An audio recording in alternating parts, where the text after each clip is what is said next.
Insight is a deeper appreciation of something or someone. And today's insight, I am really, really excited to have our special guests.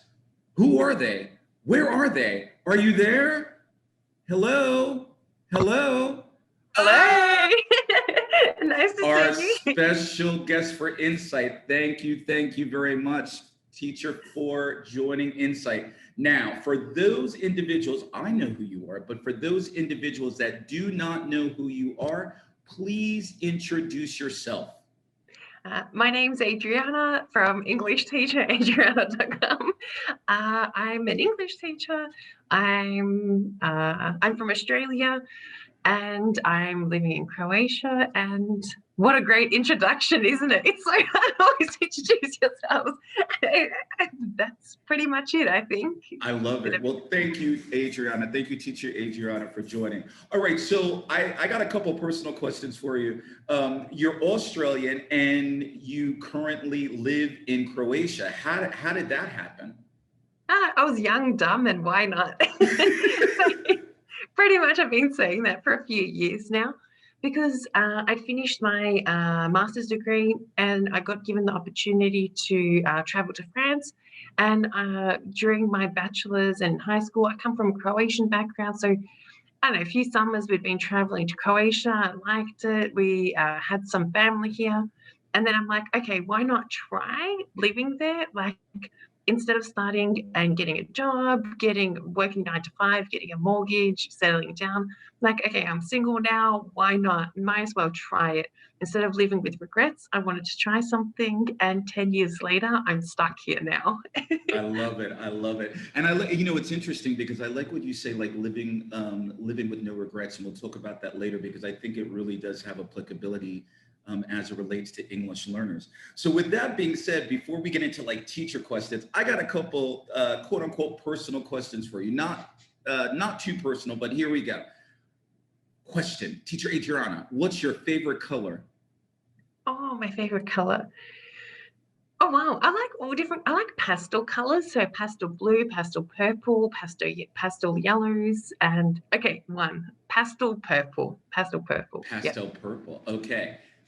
Here's a one for you. If I gave you $1 million, what would you do with the money? I've thought about this, and I don't know if I do anything like, automatically when somebody says, "Oh, $1 million," like, I'd buy this, I'd buy that.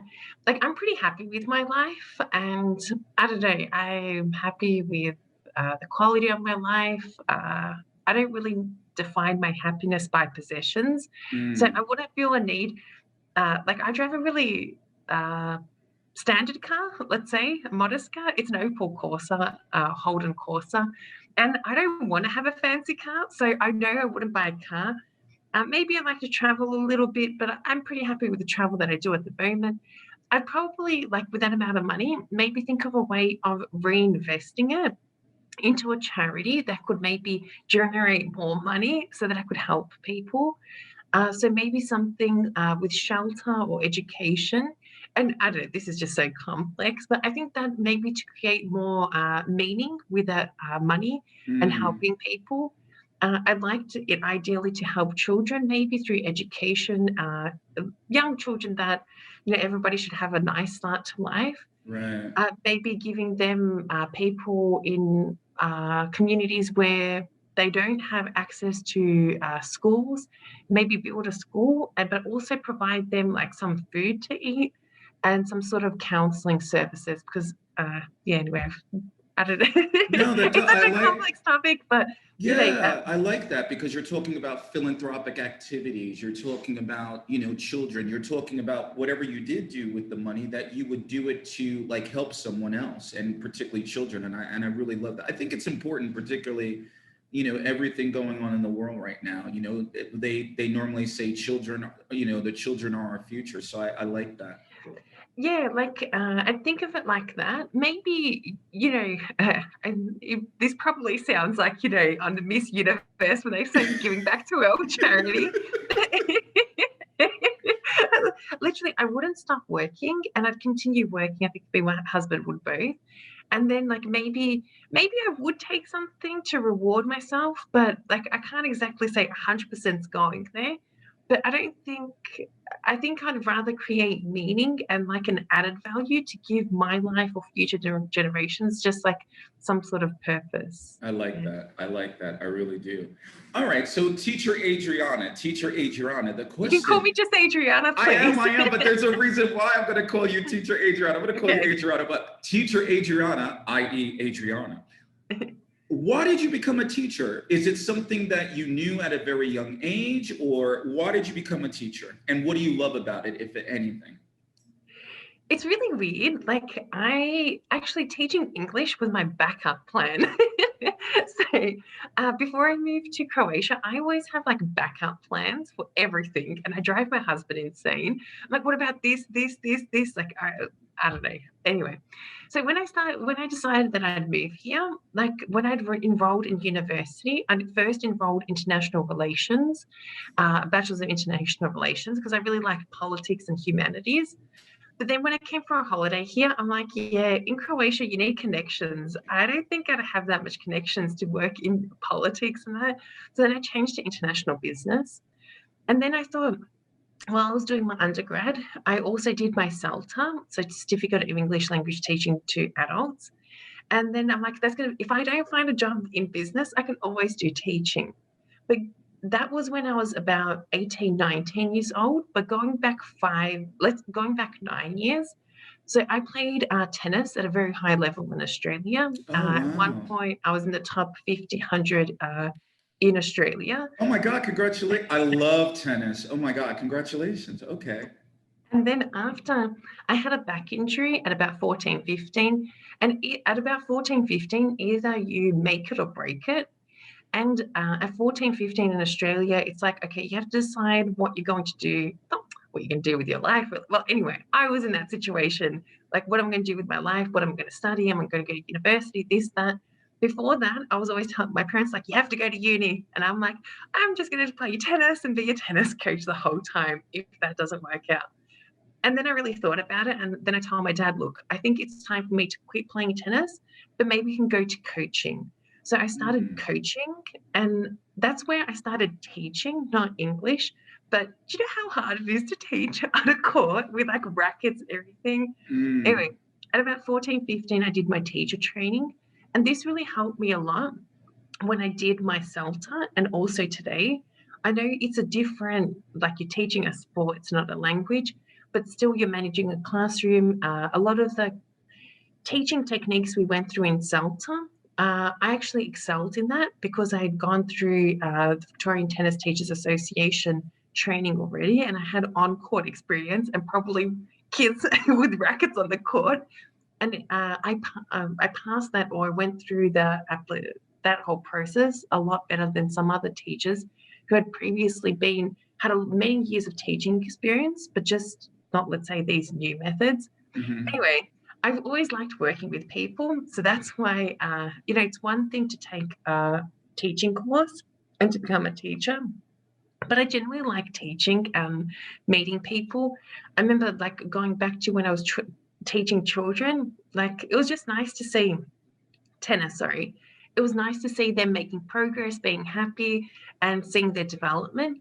And also with language, meeting people from around the world, also learning different things about culture, about how people interact with each other.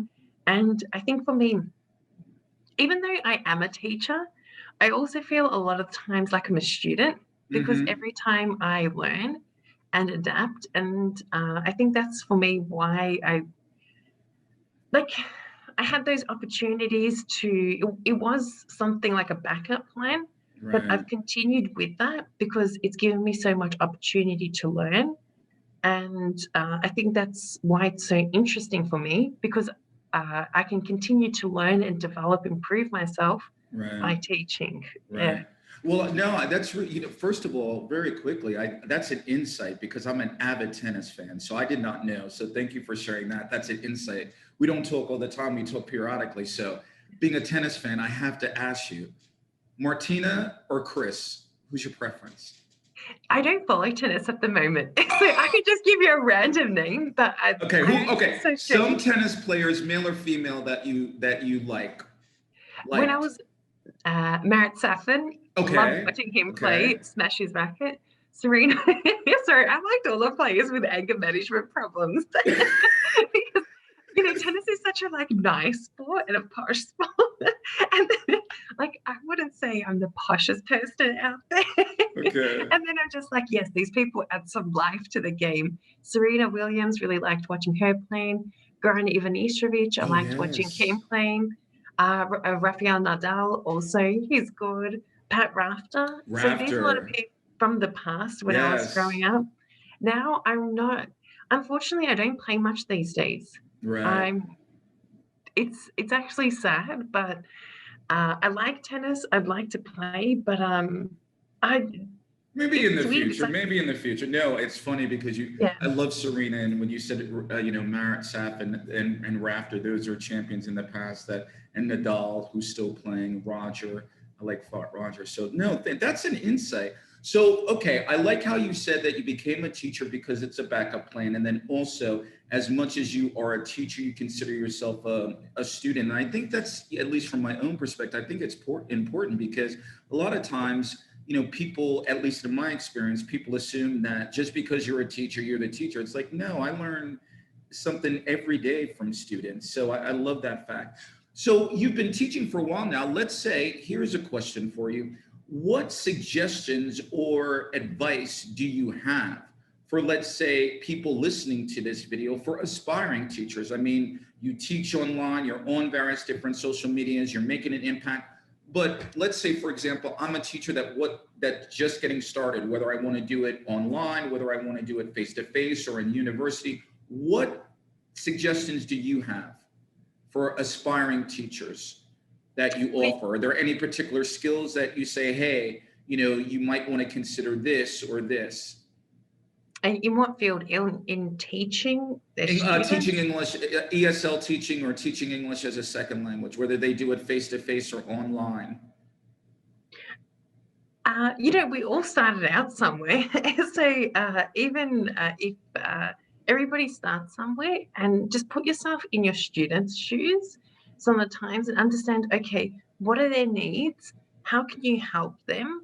And are you able to help them? Sometimes I'm not able to teach a lot of people. Like, sometimes some people aren't a good fit. And whenever I start teaching students, there's some students that I simply don't get along with, and not I don't get along with, but maybe how they learn, they don't want to listen or they don't want to adapt, and maybe I'm at fault as well there because I don't want to adapt. So maybe just be try and take yourself out of the situation and observe, okay, so what is my teaching style towards that student? How is that student, do they learn by writing, do they learn by listening, do they learn by speaking and doing? There's different learning styles that Right. different people have. For example, me, if you started teaching me Arabic, for example, with a grammar book, I'd hate your life, Will. I'd be like, look, Right. Will, yeah, no. But if you started teaching me with conversational Arabic and just have a little bit of fun, I'd learn a lot more through that. And I think Right. it's really important, maybe to ask questions to your students more. What do they want to learn? How do they want to learn? Are they having fun? But also, this is something that my one of my mm, tennis coach trainers, well, my actual coach, but he also coached me to play tennis. When I started coaching group lessons for him, I was 14 at the time, and he told me, "Look, you have 10 students. You can teach them the forehand, backhand, but at the end of each lesson, you need to leave them with one point, one thing they learned in that 45 minutes out of everything, and you need to Mm. highlight that throughout the whole lesson." And I think that's really important because you know in a 45-minute lesson, half-minute lesson, or even this podcast, so much information is shared.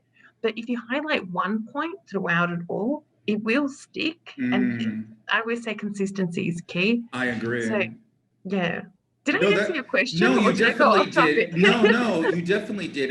And what I took from what you were saying is that it's understanding the personality. I mean, I usually say, Exactly. listen, Teacher Will is not for everybody. It doesn't mean that we Yeah. disagree, but we might not have, my learning style might not be the best learning style, or my methodology for teaching, or we might not have the right personality. And I think that's really important, because oftentimes, excuse me, there's some people that are kind of like, oh, you don't like me. It's like, no, I've told students before, listen, Teacher Will isn't for everybody. You might not like my method of teaching. You might not like my personality. And so that's not right or wrong. I'd rather just be of value and find somebody that's going to meet your needs. So I think that's valuable. I would totally agree with you. I love that. And thank you for sharing.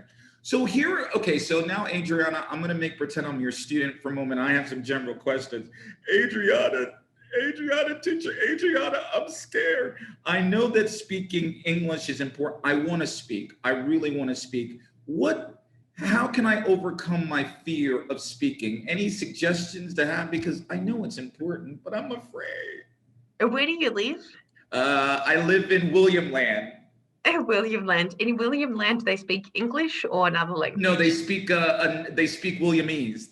So Williamese. I'm learning I'm learning Love it. English. English I'm learning as a second language. So, our native language is not English. Okay, first of all, I'm going to tell you, so sometimes I'm a little bit harsh with my students. Look, you just need to suck it up a little bit and understand that you need to go out there and make mistakes. Now, I know, look, Will, I don't mean to just offend you, you're my new student, but I just want to share a story with me. So I've been living in Croatia for 10 years. I've been so scared at times to just go to the shop, buy milk, and at times I've just forgotten everything. But I had to go out there because I wanted that milk and I needed to drink, eat, needed to get that food. Now, do you really need English? Do Yeah, you I really do. need to speak? I do, because my job requires it. I work for a medical company. So Do you like your job? I love my job. Okay, so then you really want your job, just like I really love living in this country, but language it can be a problem. So you need to find opportunities just to speak and go out there. I know you're scared, but when you get scared, think of me every single day struggling with this language. You need to start creating situations for you to speak, first of all, to make mistakes, to get even more ashamed of yourself, but also to just have some develop coping mechanisms. So I know at the beginning I told you you just need to go out there and toughen up a little bit, but you need to know how to toughen up. And if you don't go out there and actually speak, be that online or offline, find opportunities. Think of your interests, what you find of interest to you. Write it down on a piece of paper. Go on Facebook groups, English speaking Facebook groups, write comments, interact with people, join discussions that you like. Don't ask for speaking partners. Actually, if you like cars, for example, tell me, well, what's an interest of yours, for example, a hobby? I love tennis. I love working out, and politics and humanities. I love those things. Okay, like especially, I don't know how much you love working out, but I follow some Instagram accounts, for example, where there's people working out, and at times I can post selfies and comment on people and use various hashtags to show my progress. And now this maybe well, you don't want to post a selfie, okay? But you can post a photo and comment on other people's and encourage them, ask them questions, what are they doing, how they're working out their biceps, triceps, I don't know. But then this way, at least you're doing something so that you can relieve your anxiety a little bit. And you never know, maybe one day you'll also just chat with them. They may want to call you up one day. And this is what you want, regular speaking practice, make those mistakes. And I hope that It does. I think I'm empowered by you, Teacher Adriana. Thank you. I have to do it. I have to do it. Did you check that out? Did you see what she did? Personal links, sharing stories. I love it. Adriana, I love it. I really do. And no, I think that you make valid points. It's just kind of like, I love how you related to your own story. Now, here's a question for you, Adriana, because I always wanted to ask you this question.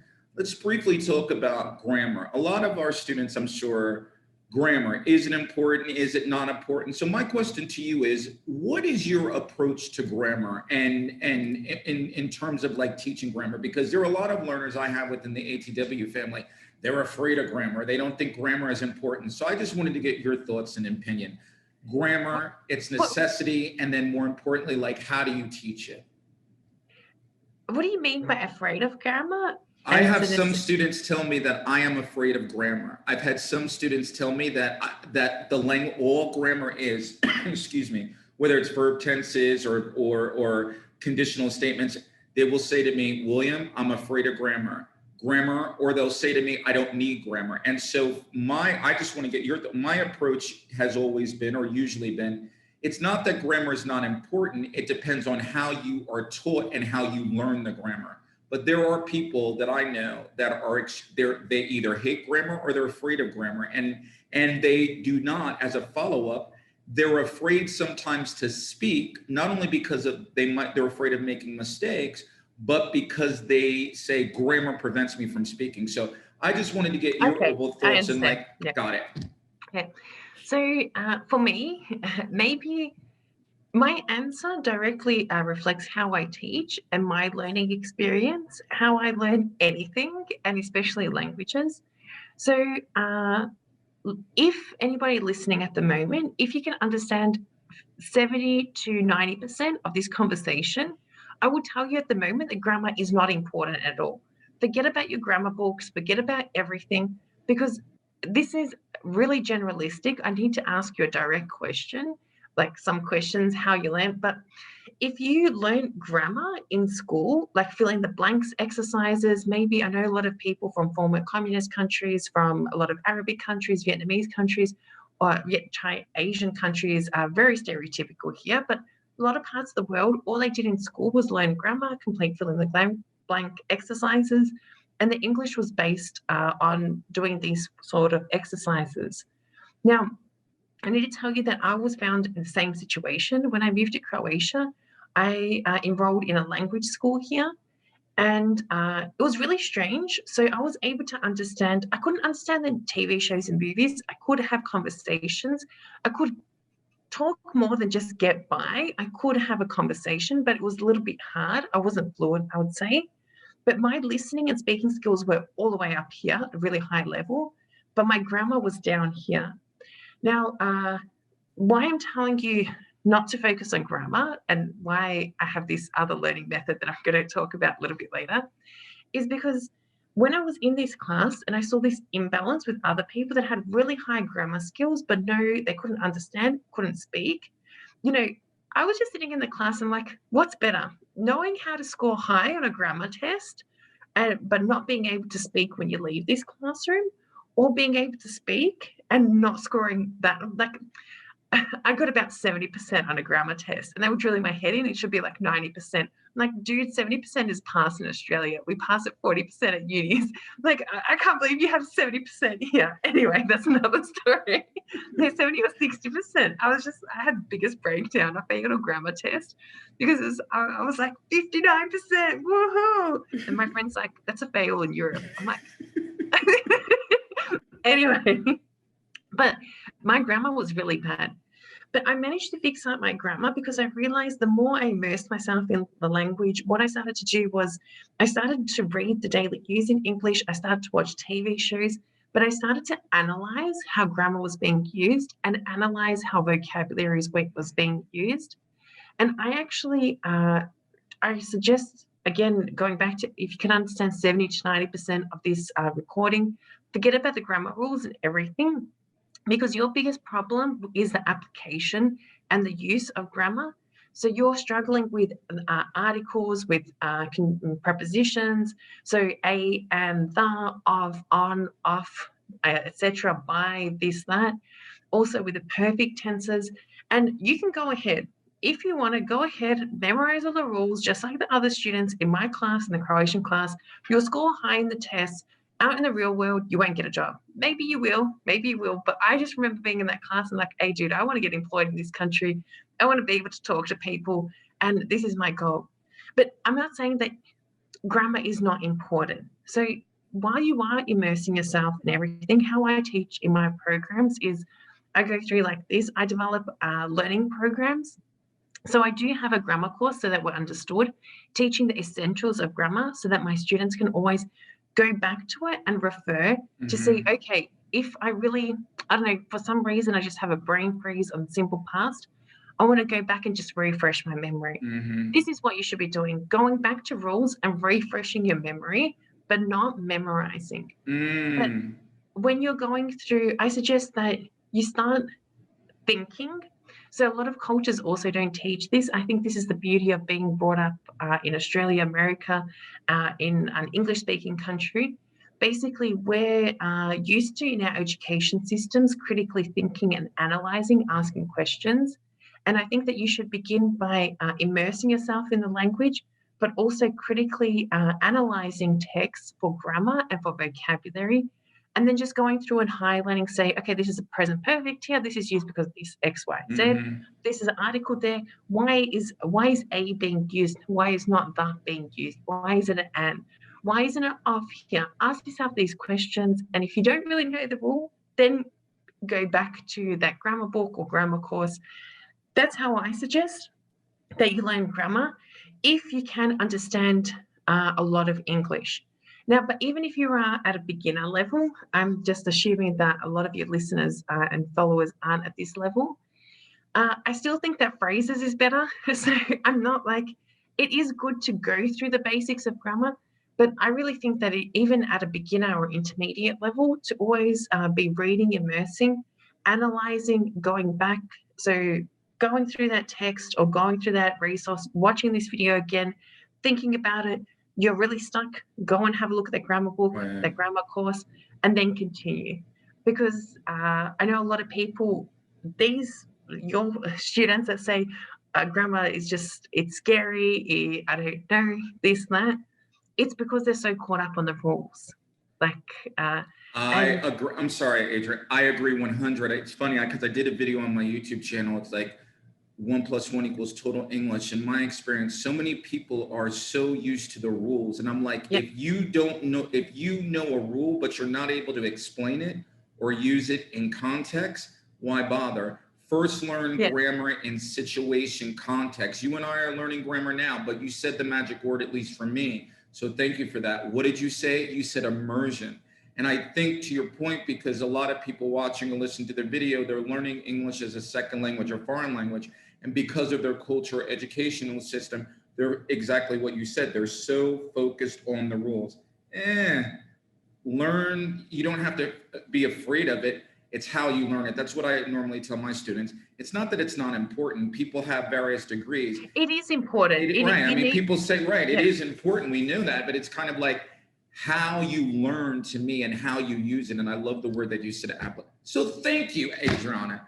So if you don't believe if you don't believe William, believe Adriana, okay? I'm just saying. If you don't believe me, then so help you God. I love it. All right, I got a couple more questions for you, then I'll let you go. So give me two or three of your, if you have any, favorite idioms. Oh, wow. Okay. Well, the first one is an apple a day keeps a doctor away, because that one's just so cliche. Okay. And it's so true. I feel so much, I know that's so overused and everything, but it's so true. Lately, I've been trying to eat an apple a day, and I really feel better instead of just snacking on something really, I don't know, it's just something I always think of. And growing up, it was in so many TV shows, and I just link it back to my childhood and being healthy. I think it's important to be healthy. So that's going to be a favorite idiom. And another idiom, I don't know.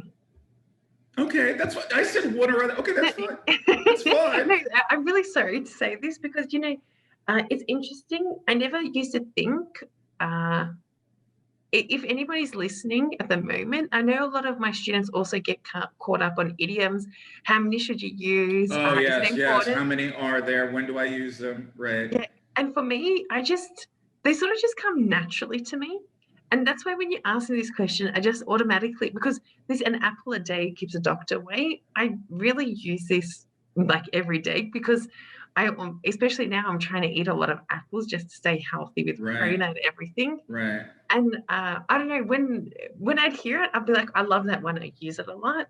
it's just so hard to like think of all the idioms that I know. No, but Adriana, Yeah. that's fine. One is fine. But I think here's an insight that I hope people are listening to, at least in terms of when they ask us the questions, how many are there? When do I use them? Yeah.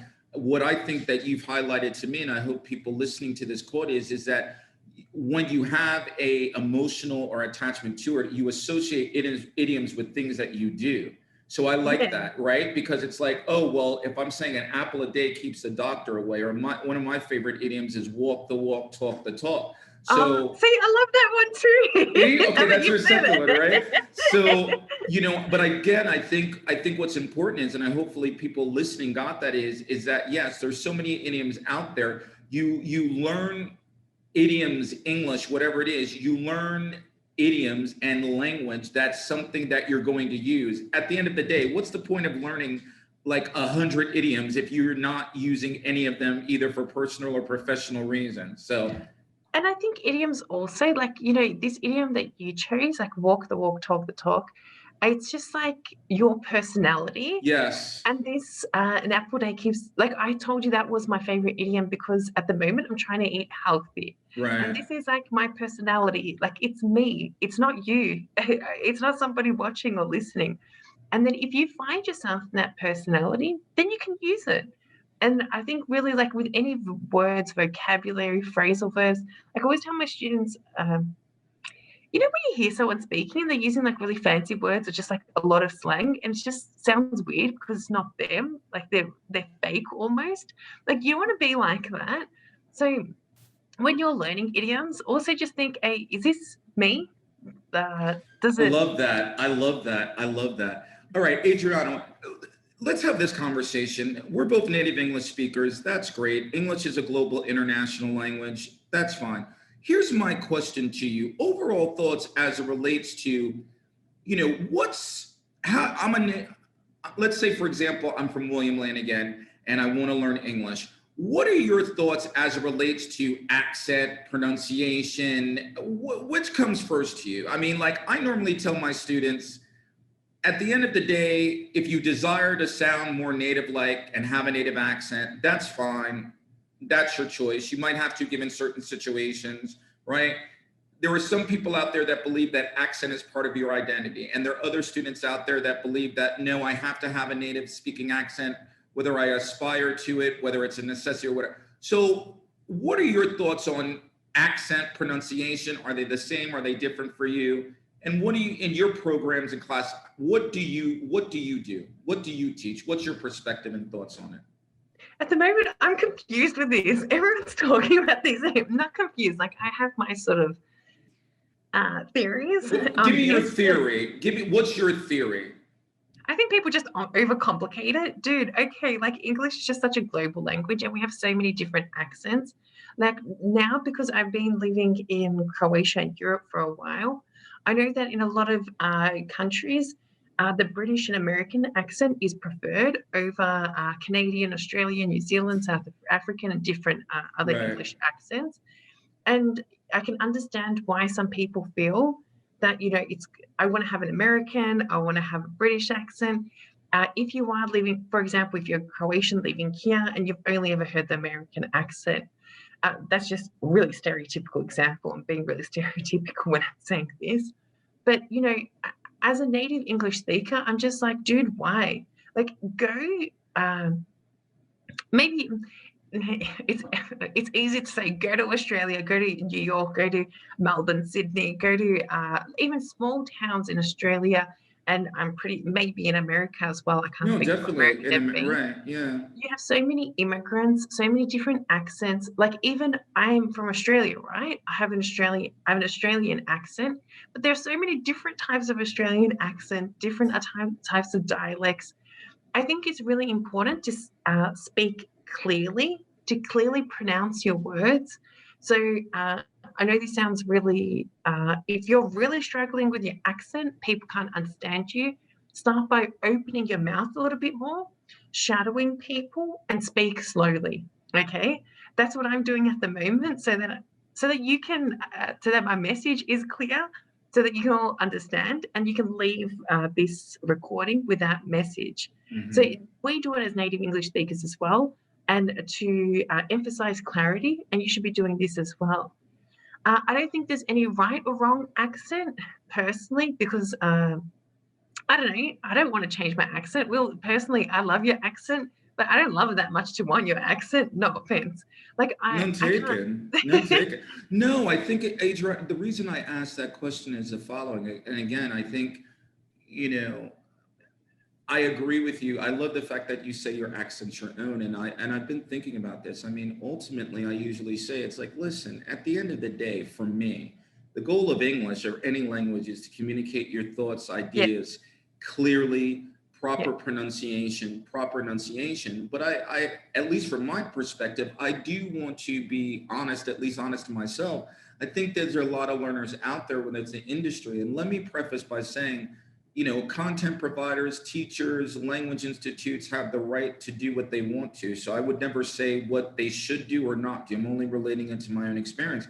But I do think, at least for me, since I've been in the industry, you've been in it longer than I have, is that it seems to be that there's one narrative, for better lack of terminology. There's one narrative that's perpetuated, in my opinion, as it relates to our industry, that it's like sound like a native, have American accent, have British accent. To your point, you're Australian, you have our Australian accent. We're both native English speakers. But I just, in my opinion, it seems to be that, there's this native, what's the word I'm looking for? Native speakerism or native yeah. But accent can I stop perpetuated in you the, there a little bit? yes, ma'am. So a lot of my videos on YouTube, I also use this sound like a native. And, I think this is really broad, and it depends how you interpret this term. Yes, So yes. I think it's really individual. For me, I don't think there's anything wrong with anybody listening if they want to sound like a native. But, even I'm just thinking about when I was in Melbourne, and, you hear a lot of people from China, from Vietnam, from India, from Arabic countries, and you can tell a little bit that they have some ethnic background, but they still use Australian internet. I don't know, it's just Right, beautiful right, for me. right. And then, but for me, they're still native English speakers, even maybe where they grew up, their socioeconomic statuses, everything, where they went to school. So, I can't tell anybody listening out there, you be the judge. Like, the industry is the Yeah. industry. Like, for me, who cares? But, I do understand that some students and teachers may have complexes and think that, okay, but this isn't fair, this isn't right. Look, think about who you're going to speak with in the future. Think about, okay, how do you want to just perceive yourself? Also, accents, I've been laughed. If anybody's worried about their accent, I've been laughed about my accent. Like, I sound funny, this, that. And see, even Will has as well. And this is just It's native English speak. nature. I'm sorry, Adrian.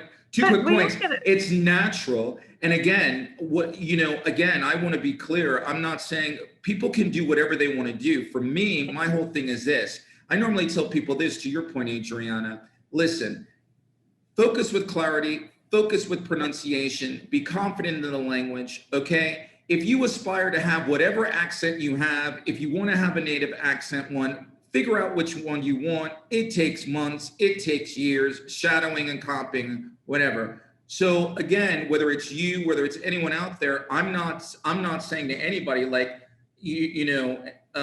sound like a native, not sound like a native. My approach has always been let's give the learners the choice. So for example, if indeed, let me use myself, if I think what's important, what you highlighted to me is the following, it's intent.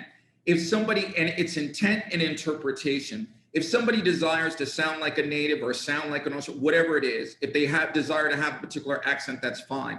I've just wondered the question, again, not right or wrong, and it goes to your point, if we're only giving students one particular narrative saying this is the way, or this is the preferred way. That's Oh, right. no way, is the right. You're What are right. you talking about, Will? If you're in my programs, I run a dictatorship. I'm like, this way. Yeah, no, it's right. No, you and I are agree. You and I agree, right? I think that thing is, again, it goes down to intent and messages. Again, let the learner decide. At the end of the day, and we can move on to the last question. It's kind of like, listen, if English is a global international language, you decide what works for you. Before you worry about your accent, whether it's native, not native, whatever it is, be confident, be clear, and then wore it out. To your point, it's like, dude, that's all. So I thank you for that. I love that. So can I just Yes, ma'am. add one more point? Sure. Uh, whenever, if you ever get laughed at about your accent or you get a little bit scared, understand I've been living abroad for 10 years. Every single day, the second question people ask me is, where are you from? Where are you from? Stop. And I'm just like, can you stop? Like, why? And then I get so worried. Every time I get worried about my accent, then I try to, especially when I'm doing something, I try to speak clearly. But it's just that people are interested and they Yes. realize they want to know me, my background a little bit. So, Yes. I realize that it's not the problem in communication, but it's nice. People want to know more about you. And I'm also the same. I know when I hear people, and if I can understand them and I hear a little bit of an accent and I feel comfortable to ask, I'll ask where they're from because of the Right. accent, because I want to get to know you and I want to know about your culture, where you're from. Right. And even though, like, I understand why you may feel insecure that people ask you about your accent, but understand that maybe it's just that people They're are trying curious. to, yeah, Yeah. create a link. Right. No, that's valid. All right. So listen, how would you don't know this question, be honest. How would you describe Teacher Will? Oh wow, how did I just love your accent. I don't know why I always loved your accent. I'm just fun, charismatic. I think really real. And anybody listening at the moment, I think that if you're just lacking motivation and you want real practical advice, daily advice about learning a language, but also like, how do I say this? It's one thing when you learn a language, you're learning how to speak and communicate, but there's also some sort of like soft skills, how to communicate with people, what not to do. And I think just by following Will, I've learned a lot just about, I don't know, American culture and just how he does things. And maybe just question him a little bit because I think he shares a lot and you can really learn a lot. So describe Will, fun, educational, and just keeping it really real. Like I really like that you're real and down to earth. Thank you so much for that. I like the point that you said that, and I think it's applicable to any language, that when you're learning a language, you said it so right, Adriana, you're learning about a different culture, you're learning about body language. So Yeah. again, I'd encourage for those people that are watching or listening to this, if you don't follow Adriana, you should follow her because again, you're learning English, you're learning different cultures. We're sharing information with you. So here's it. The last question I have for you. 2020 has been a very interesting, challenging year with respect to COVID and other issues, but we're still alive, thank God. Um, what it's the last word, so share what you want. What suggestions, final thoughts, suggestion, insight do you have? And if you want to share what's coming up for 2021 in the world of Teacher Adriana, feel free. But the time for you to share is now. What things do you have coming up? Do you have anything that you want to share with the learners coming up for next year on 2021? And any final words or And advice on maybe life or English? I'd just like to say, you started off saying that 2020 was difficult. 2020 was one of the greatest years for me. I said Like, challenging and interesting. challenging and interesting. But I know that a lot of people had a difficult time in 2020, and also it was hard for me. But in 2020, I started saying that okay, what I'm trying to say is that work with what you're given wherever you are. Okay, so Wait, wait, and this is wait. gonna Please come. say that again, Adriana. I'm sorry. Please, that I think it's so powerful. Please say that again. Like work with whatever you're given. I forgot it now. I Work think with whatever you have and just do what you can. So with 2020, when we started lockdown, like I started panic buying and but to be fair, not panic buying, but like we always have reserves of food in our house because I just can't be bothered going to shop every time, this, that. And then you learn to appreciate different things. It's like, okay, the world's not going to end. You always can have something to eat. And then like maybe do a project, do something else. I know a lot of people lost jobs at times. We've also haven't been financially stable. And then can you do something that doesn't require money, that doesn't require so much time? That can you do something else that will make you happy? Like really think about At the end of the day, if you have something to eat, a roof over your head, and like a shower, I think you don't really need much more. And just to simplify a little bit, that's my words of wisdom. But taking that into account for 2021, because this year has been so challenging, I've been just talking a lot with my students. And in 2021, I just like to share a lot more stories with different accents from teachers around the world on my podcast. So in 2021, we'll be launching a podcast, well, relaunching the podcast, and with my main goal being for communication, so that my students and my listeners can hear different English accents, so that can understand that, you know, at the moment we have interviews with English speakers from Zimbabwe, from Brazil, from America, from Ireland, from Canada, Australia. I don't have any New Zealanders. I need to find New Zealanders, but just different countries. And I really think I really think my goal will be to just broaden the horizons so people can understand we're all different, but we're all good. And everyone does something in their own way. I That's it, love Pete. that. There. What was Pete? Will. Sorry, I'm getting confused with who I'm speaking with. No, I I think apologize. no, I've just no, it's what's fine. I ranted love on. no, I love that. I love that. So listen, share your I'm gonna put all of your socials down in the bottom, but I want you to share all of your socials. Okay, also, I'm on Instagram, on Facebook, English with Adriana, on TikTok as well, but I'm not doing much there. Maybe there's something new there now. English with Adriana. But basically, go on YouTube as well. You can find me there on my website, EnglishTeacherAdriana.com. There you'll find any new updates and everything useful Excellent, there. excellent. Well, listen, Adriana, I really want to thank you very much for participating in Insight. I know you're extremely busy. So as they say, some things are worth the wait. I know we talked about this a while. So things happen when they're supposed to happen. So thank you very much for that. Listen, y'all, this is Adriana. She's giving you the socials. So watch this video. It's an entirety.